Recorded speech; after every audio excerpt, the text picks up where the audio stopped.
Okay, CDSS, you may begin when you're ready. All right, thank you very much. Chair and committee members, my name is Ryan Gillette. I'm the Deputy Director with the California Department of Social Services. The California Fruit and Vegetable, or CF&V EBT project was established by Assembly Bill 1811 in 2018 as part of the budget. The primary objective was to test a new strategy to increase the purchase of fresh fruits and vegetables among CalFresh participants. Clients shopping at participating retailers are able to earn a dollar-for-dollar match up to $60 per month in incentives for each qualifying fruit or vegetable purchase. To achieve this, the CDSS, in collaboration with Office of Technology and Solutions Integration, awarded grants to 3 nonprofit organizations to help implement the pilot. The first phase of this pilot ran from February 2023 through April 2024 and issued over $10.5 million in incentives. CDSS was then allocated an additional $10 million in the Budget Act of 2024 to relaunch the pilot. The second phase ran October 2024 through February and issued $7.4 million in incentives. In the 2025-2026 budget, CDSS was again allocated funding for CF&V, totaling $36 million. And I want to thank Assemblymember Lee for the support that he made in helping that come to fruition. The current phase relaunched and is currently operational as of November 17th, 2025. The program is active in 91 retail locations and 1 farmer's market, spanning 10 California counties: Santa Clara, Alameda, Monterey, Mendocino, Los Angeles, Orange, Riverside, San Bernardino, Imperial, and San Diego. As of February 17th of this year, just over 100,000 unique households have been issued CF&V incentives since the relaunch. These households have averaged about $50 per month in monthly incentive redemptions, and so far about $10.1 million has been issued. CF&V is currently experiencing a monthly burn rate of approximately $3.5 million. To project the general fund requirements, if we were to fund this for the full 2026-27 fiscal year, we can extrapolate based on the current monthly burn rate and the operational scope. We estimate a total cost of approximately $44 million to operate the program at its current scale. This does assume a continuation of the current operational scale, participation rates, and incentive structures. Should awareness of the program or popularity of the program increase, that burn rate could change, and we could imagine those numbers going up. It is important to note that the statutory authority to continue operating this recurring program in its current form it expires on December 31st of 26, so we would require an extension. Good afternoon, Chair and members. My name is Lena Brook, and I'm Deputy Director with Fullwell. We are a California-based nonprofit organization working to advance a healthy, just, and sustainable food system. And we're proudly working closely with Nourish California to advocate for the continuation and expansion of the CalFresh fruit and vegetable EBT pilot program. I liked the acronym better. And I'll also start by thanking Assemblymember Lee, Chair Jackson, and the members of this committee for your longstanding leadership on this issue, for prioritizing healthy food for families, and for including this in today's hearing. I also just want to extend my appreciation to staff at CDSS and OTSI for their efforts related to program implementation. So, the third phase of the Fruit and Veggie EBT program started in November, as Ryan had just mentioned. And what we've seen over the last few months is a steady increase in the number of households benefiting from the program. We've seen an increase in the average monthly benefit earned and the overall amount of incentives earned. And you'll see that in a handout that was passed around a few minutes ago. And based on the mid-month data that we got for February, we know that, or it looks like we're actually on track to exceed the January burn rate of $3.5 million. So I think it's going to be really interesting to keep a close eye on what happens over the next few months. But in the broader kind of context, I think these statistics illustrate the significant demand for this program. And I think they also reinforce how CalFresh serves as the foundation for our state's food safety net. And so we do urge the legislature, as we've been talking about today, to do everything in its power to mitigate the harms that were wrought by HR 1 and to keep as many participants on CalFresh as possible. But we also know that even before HR 1 happened, CalFresh benefit amounts fell short. They were insufficient, and that too many families weren't having their needs met. And many participants were burning through their benefits long before month's end. And so I think that's where this fruit and vegetable pilot program kind of comes into play, because it helps close that gap. And I think it also sets us on a course for the 21st century safety net that I know Chair Jackson has been talking about and envisioning, and I find that really inspiring. So in short, we're hoping that this year the legislature is able to allocate $100 million and to support this program. And this will enable us, first of all, to run the program year-round, which has not yet happened. And I think this will be really helpful to families and to grocers that are struggling with the start and stop.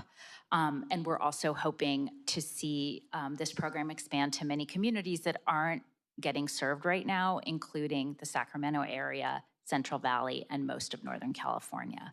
So I'll just name, I know I have to wrap, but I think it's worth just noting that this program is incredibly efficient. It does have tangible benefits and outcomes to the health of our community members, and it has an economic multiplier effect that is hitting multiple sectors. So I think and I hope that it's continuing to be a worthy investment. Thank you. Elio, Nothing to add at this time. Department of Finance, No further comments. Assemblymember Lee. Oh, how'd you know I wanted to go? I just guessed. Oh, it's a good guess. Well, I appreciate the breakdown on this and highlighting the work we've done over the years together with the department and with Fullwell together. I want to highlight again, of course, the great chart that you passed out over here showing the unique households that have been served in this program, where we started about 30,000 households and now we're peaking at 70. And of course, you said about 100,000 households now. I just want to clarify for this chart, though, is this cumulative in each month added, or is this 30,000 in December and then January is 40,000? So it's individual, it's unique each time. And this is done with basically little to no marketing whatsoever right now. And so this is organically spread among CalFresh recipients, among the retailers themselves. And so this year I'm proposing, or I'm asking in the budget to try to get $100 million to double the scope of CalFresh Family Served and also geography. What we've seen right now is that there is a concentration of course, region and of availability, and that's really the scope because of constriction of the funding necessary right now. And I really truly believe this is not only a moral imperative to serve and get our CalFresh Families nutritious produce made in California for the most part, but also it is an economic stimulus right now. Because of the trade wars that President Trump has thrown us into and all these things that are happening right now, this money is completely circulating back into our economy right now, into the food economy, where our grocers and smaller grocers and farmers markets are struggling right now. Like, that money is going directly to feeding people and helping businesses right now. Other things I want to note, of course, and a couple questions for the department is, by statute, we had asked for a evaluation in July of 2025. I understand the report was published yesterday and ahead of this committee, so I understand your strong reverence for Dr. Jackson as it was published yesterday. I want to ask why there was such a long delay in getting us the evaluation, even though we were already starting to put out the money for this cycle now. So can you first talk about what caused the delay in the evaluation? Yes, yeah, again, we did want to make sure that we had the opportunity to fully understand the impacts of the program and write a comprehensive description of what we'd seen, what was successful, and what our recommendations were for the program.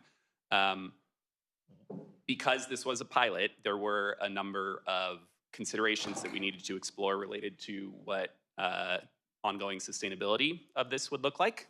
We did make some choices that, as part of the pilot, were things that we would need to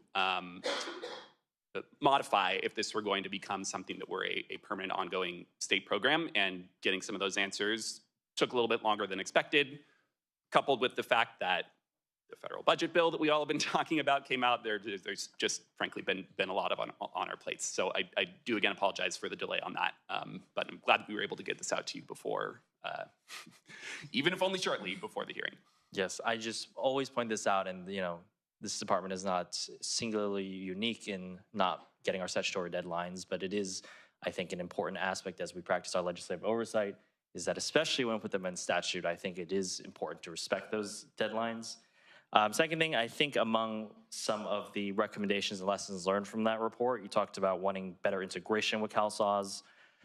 I think, of course, today we talked about how CalSAWS integration is still kind of underway. Can you, in addition to talking about how you want to integrate CalSAWS, can you talk about some other lessons learned from the pilots? Now we're technically on the third pilot in that sense. Can you talk about lessons learned and then specifically addressing the CalSAWS integration aspect too? Yes, absolutely. So one of the key things that we would want to consider as this continues to be a recurring program is actually automating into CalSAWS the reconciliation of the benefit amounts. The way that we designed this so that we could pilot this, test it, get it out the door quickly, was we did not build a back-end automated link to CalSAWS that would say when someone's incentive benefit had been earned, that actually would get recorded in CalSAWS. Right now, that does not appear on CalSAWS. So eligibility workers can see it, but they have to log into the EBT system to see it. And for the most part, that's not an issue, but it's definitely not a best practice to have our official system of record not fully represent all of the funding that a person might have available on their card. So that has sometimes caused confusion if someone goes into an office and they're sitting with a caseworker and they see the numbers and the caseworker sees one number, the client thinks they have a different number. They then they can figure out the right answer, but it's just an extra step. So if that were something that we were going to be doing ongoing on a regular basis, we'd want to make sure that we had that regular automated linkage. The next thing that we would want to do when we originally designed this program, we did it through a grantee model that helped coordinate the recruiting of the stores, the operating of it, making sure that everything was running smoothly. This is probably something that we would want to bring in-house to the state and have that coordination and administration of the program be done with state staff. So we'd need to have some resources to stand that up. Not a huge ask, but there would be a workload associated with doing that. And then the last two are more of, I guess, sort of policy preference questions for you all to consider. As Lena mentioned, right now this program does only operate in a limited part of the state, and for the people that have access to it, it's great. We've heard really good reports or really good feedback of the impact, the benefits that people are feeling from having access to this resource.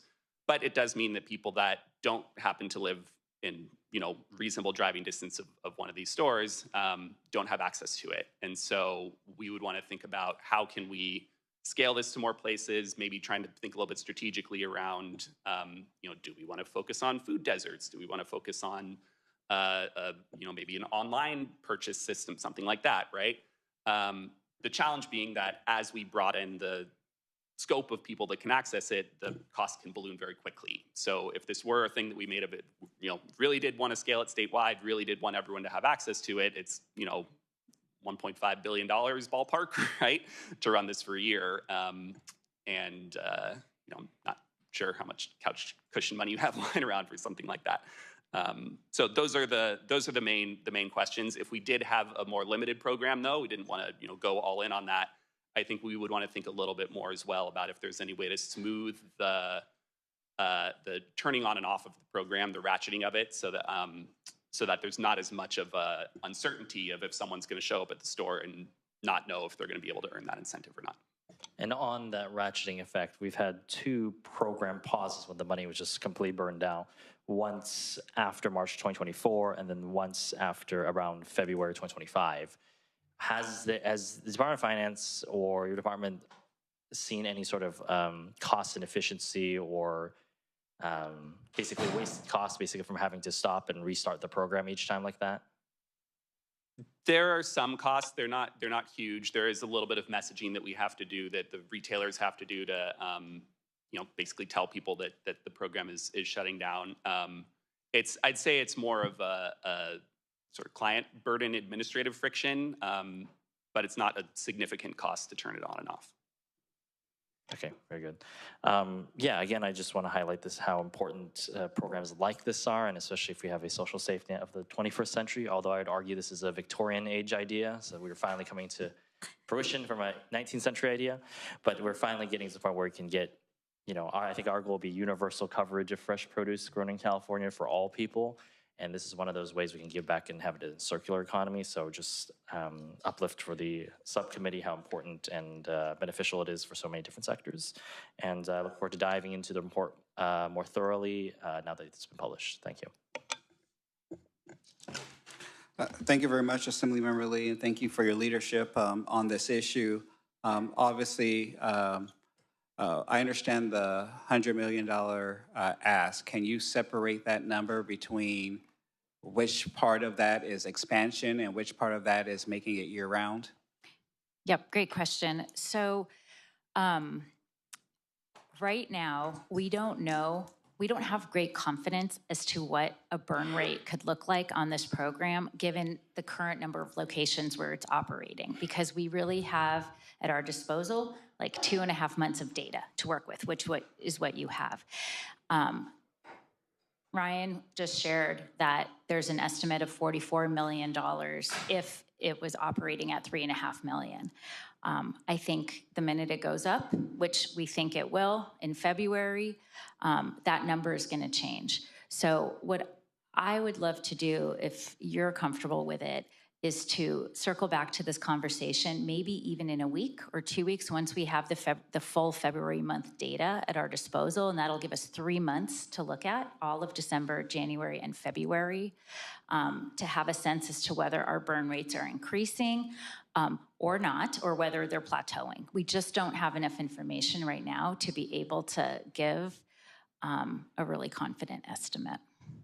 Yeah, I certainly appreciate that. I think that especially when I know we've been paying a lot of attention to those clients who are going to be losing CalFresh. But I think this is a perfect program specifically for those clients who will get reduced amount of assistance as well. That how can we help them continue to make that baby stretch as much as we can, and particularly in a way where it actually will increase healthier intake. And so this is something I really want to double down on. In a way, of course, I'm more than happy to, once you get that 3rd month, let's have continued discussions because I do see this as one of those things that fits nicely into how we can continue to stabilize and get people on a pathway to thrive. Thank you. Okay. Any other questions on this? Thank you so much for this panel. Really appreciate it.